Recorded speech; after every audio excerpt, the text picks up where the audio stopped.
Greetings. Greetings, Commander. Lady Areelu, allow me to express my deepest admiration of your work, and may I just ask...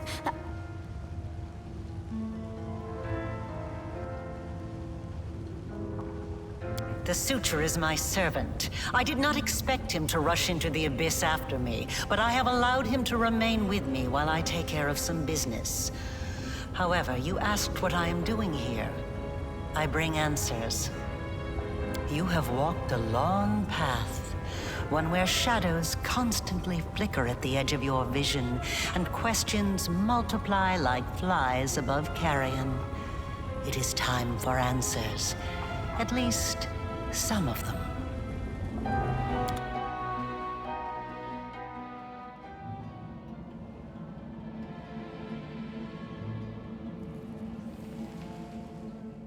Day 16, Aridus 4715. Experiment, transformation. Subject, let's skip that.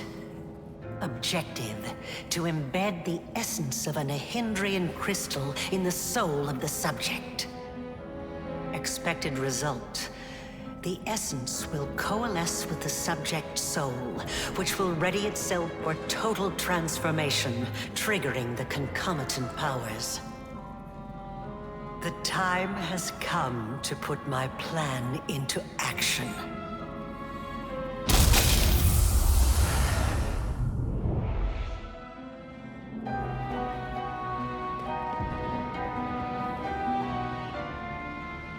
You are my creation.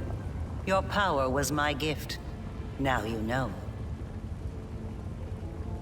You are asking the right questions, but the time has not yet come. Ah, such special memories. Remember the laboratory, do you? I told you back then. Go on, look around. See all the ones Lady Areelu worked on. Here with us is definitely the place for you.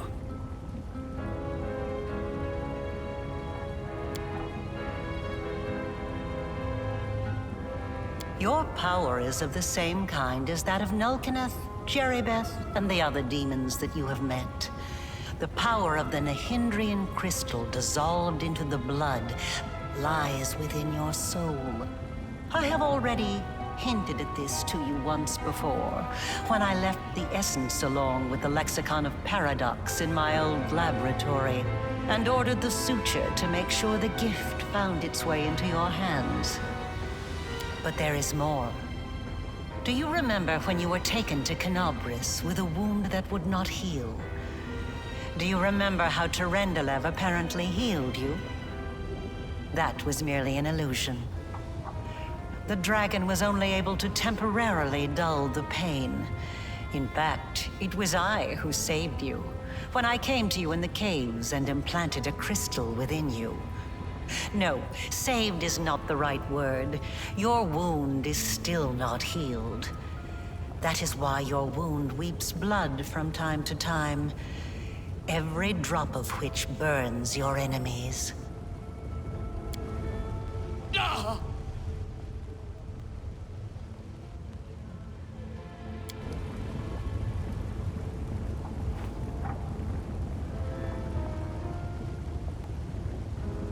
This is pure essence of Nehindrian crystal.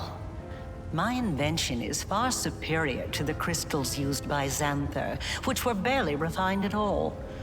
It will give you new strength, and help you to overcome the wound that still slumbers within your soul. Take it.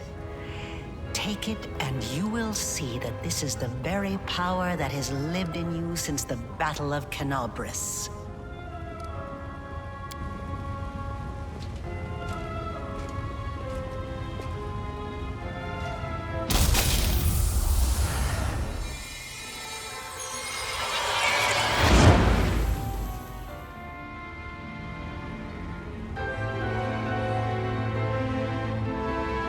Now you know. You truly know. Enough! Enough of this madness! I was blind. O Lady of Heaven, how blind I was. I saw holiness in the half-fiend's creation. All your valiant deeds, your resistance in the face of temptation, it was all a deception? Curse the Abyss, and curse Alushanira, where even the most faithful lose their way, and lie, and commit treason! I must save those who can be saved, and break free from the kingdom of darkness! We still have something to discuss. It was my mistake. My failure. I failed to... The tale is too long to recount here. Your wound is a reflection of the Worldwound in a way. It is very dangerous, even if you do not yet realize it. It is not a disease, but rather an abscess, which will one day burst and kill you. It cannot fully be healed until the Worldwound is healed. No doubt you have felt this affliction on several occasions. It awakens when you use your power. It makes you sense more strongly what mortals call the corruption of the Abyss. Like a witch in a fairy tale, I watched over you from birth. From before that, even. And aside from this, I helped you. Even when you were unaware of my presence. I say, in the Grey Garrison, it was I who distracted Minago to allow you to approach the Wardstone. And in Dresden, I also left you a present in my old laboratory, and told the Suture to see that you received it. I knew that sooner or later you would find your way there. That place exerts a powerful pull. They are not my masters, they are a resource. You always have to sacrifice something. I wanted you to go to the laboratory to see with your own eyes what I had been doing and what I am capable of, so it would be easier for you to accept the truth. The laboratory is the place where I prepared your ascent. And the Suture was the only one who I could trust to execute my plan and explain everything. After all, he too once experienced rebirth at my hands. And that is... I see I am not the only one making observations and drawing conclusions. You are analyzing me. That is commendable. Nahindrian crystals are formed from the solidified blood of demon lords. Their properties are not well known, even among the inhabitants of the Abyss. And there are reasons for this. Acquiring the blood of a dead demon lord is very difficult. After a demon lord dies, their body is instantly absorbed into the Rift of Repose. Only the Lady in Shadow knows how to kill them in a way that allows her to preserve the bodies of her fellow lords and transform them into a solid state. That means that Nahindrian crystal, or rather it was impossible until recently, when I managed to experimentally obtain a crystal from the blood of a still living lord. You saw the result. A dagger made from Deskari's freshly shed blood, which I left for you in Canabris. As regards the use of the crystals, not just any creatures, demons and half-demons. The soul must have a stable connection with the Abyss in order for it to receive the power of the crystal. Experiments involving tieflings and mongrels failed because the voice of the Abyss was not strong enough within them. I wasn't a demon either when I started. But there are always ways to circumvent, or even to override the laws of the universe. I changed myself by knitting my soul together with the essence of the Abyss. And I changed you. Do you remember the fits of rage that began shortly after Deskari's attack on Canabris? This is how the second half of your soul manifested itself. Not yet fully aware. Not yet awakened. It's a pity you did not choose to let your demon... All those arrogant crusaders, those knights with their eyes ablaze, those pious priests. They have installed at the head of their magnificent army a scion of the Abyss, the creation of the architect of the world. Both, and neither. I have served both Deskari and Baphomet, and not merely as the lowest in the pecking order. But I do not think you'll be surprised when I tell you that to me, both of these mighty lords are merely convenient temporary sources of power. And their time is almost at an end. But the Lady in Shadow is different. Yes, because I taught Xanther and the other servants of Baphomet and Deskari the earliest version of this transformation ritual. I spent decades perfecting it until I obtained the power that I gave to you. Your power is as pure as thrice distilled water. But it resonates with other powerful sources of supernatural power, such as the Sword of Valor. And you are seeking answers, trying to understand the crux of the matter. I want to help you close the Worldwound.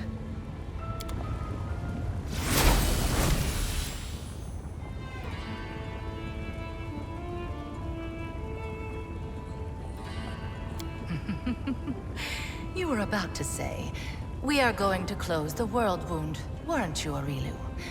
I see no reason to continue deceiving this mortal. Now I am convinced that he is quite worthy of serving me.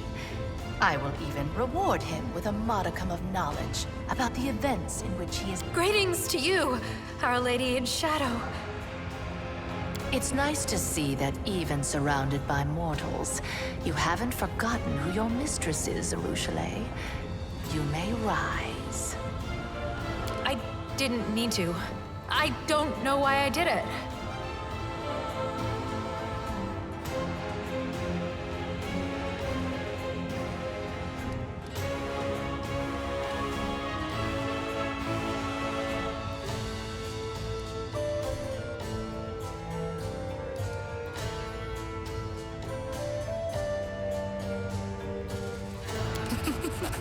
Have I told you to bow down? Trust me, if I need you to do something, I won't leave you guessing. You will know I have had my eye on you for a very long time. You see, it was at my behest that Lady Vorlesh imbued you with such incredible powers. But I was curious to see your worth as an individual, not as Lady Vorlesh's creation. Thus, I decided to postpone our meeting and see how you'd fare in Alashanira, and whether or not you could win respect and You are wise, my lady. However, only those who have never known or forgotten what it is like to be mortal can so easily dismiss the importance of... It is a shame your angel has left you mortal. I would have liked to talk to him. I don't expect I will get another chance, as that celestial buffoon's days are numbered. Because he charged off all alone into the vastness of the abyss. An old friend awaits him there, the Echo of Deskari. And the Echo has been anticipating this meeting. Envy, humiliation, ego. The usual playthings of little boys from all planes and realities. The Echo suffered more than one defeat. First at Eridan's hand, then under the onslaught of the forces of heaven. Those routes taught him to... Perhaps you don't know everything about me yet, mortal. Perhaps you made the same mistake as many before you, and many who were more insightful and more powerful than you, by presuming to know what to expect from the Lady in Shadow. He is a strange creature, a bespoke creation, so to speak. Long before the Worldwound was opened, Deskari, that little cricket, was seeking a way to have some fun on Golarion and assert his influence there. One day, he decided to gather a few strong mortal followers. To the great dismay of both the Echo and the Lord of Crickets, the Echo was greeted by Eridan, protector of humankind. Eridan gave the Echo such a thorough thrashing, the whole abyss thought him dead. And yet he was not. Cricket, the younger, is alive and well, though I cannot say the same for Eridan. But the Echo remembers his humiliation still. He's an interesting little bird, that angel. Before he became the herald of Iomade, he served Regathiel, the general of vengeance. I've always found the fate of that imperial lord to be quite fascinating. Did you know that the father of the Upper Plains' top military leader was a devil from hell? Regathia...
Let us be off.